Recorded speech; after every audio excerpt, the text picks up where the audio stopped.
dei seri sospetti che sia una bufala. Vera, lo dicono 2 Nobel, non io.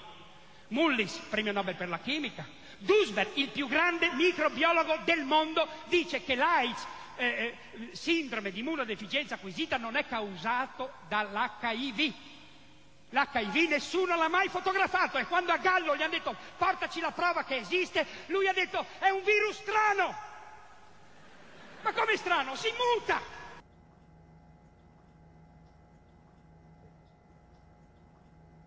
The evidence that it's sexually transmitted is very bad by now.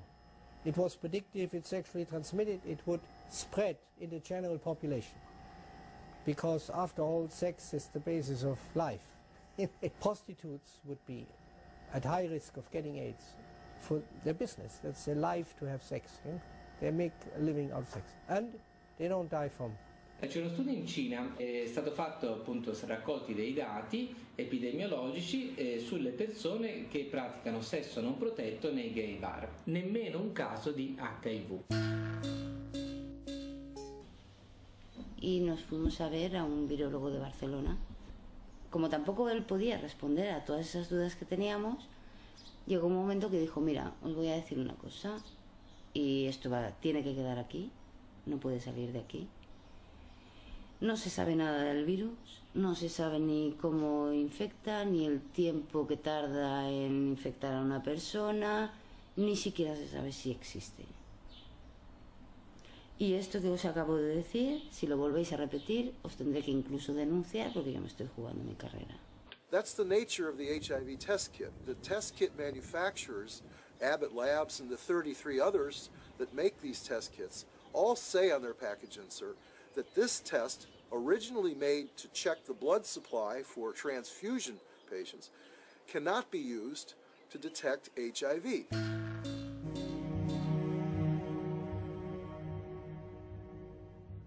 I had interviewed the world's leading HIV experts and discovered that the 2 benchmark diseases of AIDS have alternate explanations. Once again, I turned to Dr. Gelderblum, seeking proof of HIV's existence in the most recent images available. Here you do not see anything about the details, but I would say it's probably a virus. These are HIV here? Yeah. Oh, so are these HIV too? Yeah, yeah. Everything's Probably. Probably. Yeah. What can I tell you? You know, I mean, it exists. Gallo said he had all these viruses, and it was a lie. I think HIV totally has turned out not to be the cause of AIDS. HIV has turned out not to be. Gelderblum's images, said to come from isolated HIV cultures, provided no proof for HIV's existence. So I asked Nobel laureate Dr. David Baltimore and Dr. Robin Weiss how they would isolate and photograph this elusive virus.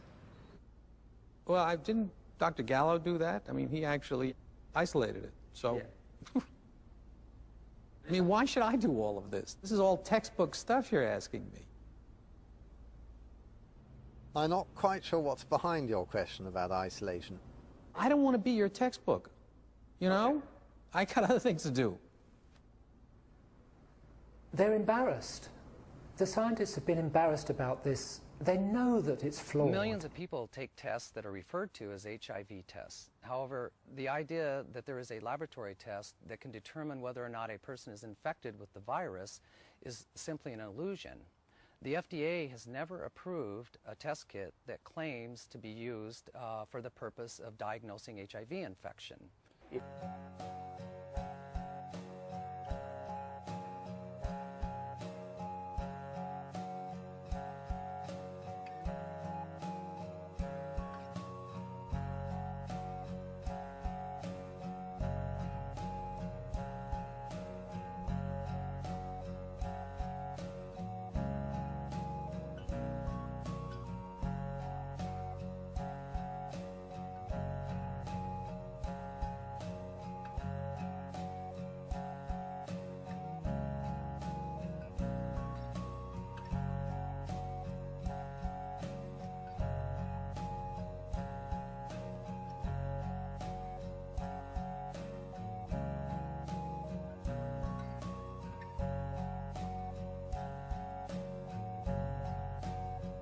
I believe HIV, we can be exposed to HIV many times without being chronically infected.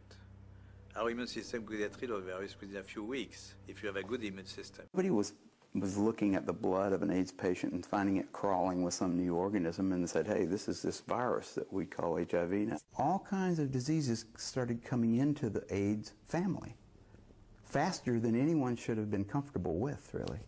To go from 2 or 3 to go to 30 in a few years was like somebody should have said, hey, there's something wrong here and it's got to be financial. Things don't happen that fast in science. You don't suddenly notice that one new organism is causing every problem. I mean, it was a bizarre thing that happened. It really was. It didn't really have any precedence in terms of medicine before that, unless perhaps you could think of the possession by the devil stuff, right?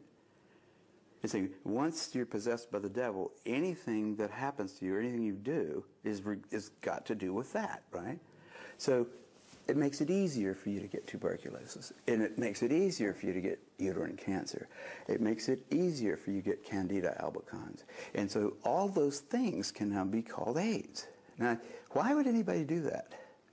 And why would any reasonable doctor start lumping together various symptoms into one pile and saying, all this is caused by HIV? Esattamente. Ecco, dottor Pisani, io le volevo chiedere una cosa, perché Ecco, poi lei poi ho è una curiosità talmente anch'io esauriente molto nella sua, diciamo così, nella sua esposizione che quasi non ha bisogno di domande, però volevo proprio sottolineare quello che è stato l'atteggiamento di Montagnier quando lei ha chiesto proprio al professor Montagnier perché Sì. l'AIDS è l'unica malattia in cui Sì. la presenza di un anticorpo significa malattia e non immunizzazione. Sì, e allora io la prima cosa che ho notato è stato il suo imbarazzo dalla comunicazione non verbale, come si chiama in psicologia clinica. Ha cominciato un po' ad agitarsi sulla sedia, dopodiché, con tutto il rispetto, perché è una persona anche estremamente piacevole, ho avuto l'impressione che cercasse di dare delle risposte alle quali neanche lui credeva. Io ho qui davanti a me la trascrizione delle mie domande al professor Montagnier e addirittura arriva a dire abbiamo avuto un paziente senza anticorpi che è morto di AIDS. Quindi, insomma, sarà a interrogarci se l'HIV sia la causa dell'AIDS quando non c'è ancora prova scientifica,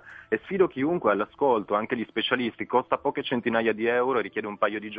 Prendiamo il sangue di un paziente cosiddetto infetto, portiamolo da un anatomopatologo, paghiamolo e facciamo fare le foto di questo virus, perché dopo 28 anni nessuno le ha mai viste. Le rappresentazioni grafiche così carine, così belle, così colorate, viste in giro per il mondo, sono fatte al computer, anche perché molta gente non sa che il microscopio elettronico non può fotografare a colori, ma solo in bianco e nero.